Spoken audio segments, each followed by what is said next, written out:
اليوم جاتويتنا رح سميها جاتو الغرام. كيك البلو بيري صار عملتها مرتين، النتيجة والطعم ولا أروع، وتغيير شكل عن الكيكات الاعتيادية. طبعا أنا هون ضاعفت الكمية، اللي بده يعمل كمية صغيرة يحط 4 بيض، أنا هون حطيت 8 بيض بحرارة الغرفة لأني ضاعفت الكمية، وكاسة ونص سكر. رح نزلها بالتدريج لحتى يتغير معنا لون البيض ويصير قوامه كريمي. وما بننسى طبعا الفانيلا وبرش الليمون. هون ما شاء الله تضاعف معنا الخليط، رح نزل عليه كاسة زيت نباتي، رح نزلها بالتدريج، وبعدها رح انخل الطحين.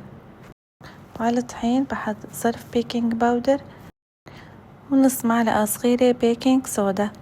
وانا عندي هون عصير ليمونة عم بنزله بالتدريج مع الطحين، بحط معلقتين طحين بعدها عصير ليمونة. وعندي كاسة حليب مع كاسة كريمة.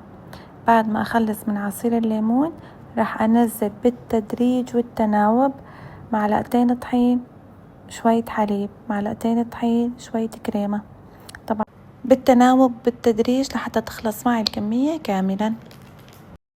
وهون طبعا بخفف سرعة الخفق، وبعدين بخفق على الخفاقة اليدوية. بضل بعمل هاي الحركة بالتناوب بالتدريج، معلقتين طحين، شوية حليب، معلقتين طحين، شوية كريمة، لحتى تخلص معنا كمية الطحين كاملا. عندي بلو بيري راشة عليه طحين، بعدها حطيته فوق الكيك، وهلأ بحرك تحريكة بسيطة وبس والله. وقالب مدهون طحينة رح دخله على الفرن طبعا، ولا ننسى ندقه 3 دقات. ولخليط التغليف رح احط علبة حليب مكثف محلى، وجبنة كيري مع جبنة دهن، او 6 حبات جبنة كيري، وعصير ليمونة، وطبعا لا ننسى برش الليمون، ونص كأس حليب بارد.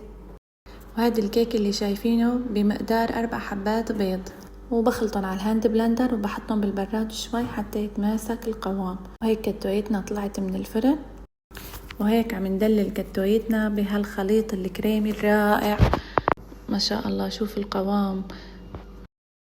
وهلا احلى مرحلة التزيين، رح احط على الوجه بلو بيري مع شوية نعناع، واذا عندكم ليمون دللوه، لاني هذا الكيك بيحتاج دلال والله. هي الطعم والشكل. يلا حضروا كاسة الشاي مع الجمعات العائلية. ان شاء الله رح نزلكم وصفة الكيك اللي ب4 حبات بيض، اللي بتكون نص هاي الكمية. وبس والله، هيك كانت وصفتنا لليوم. لا تنسوني من المتابعة واللايك، وصحتين.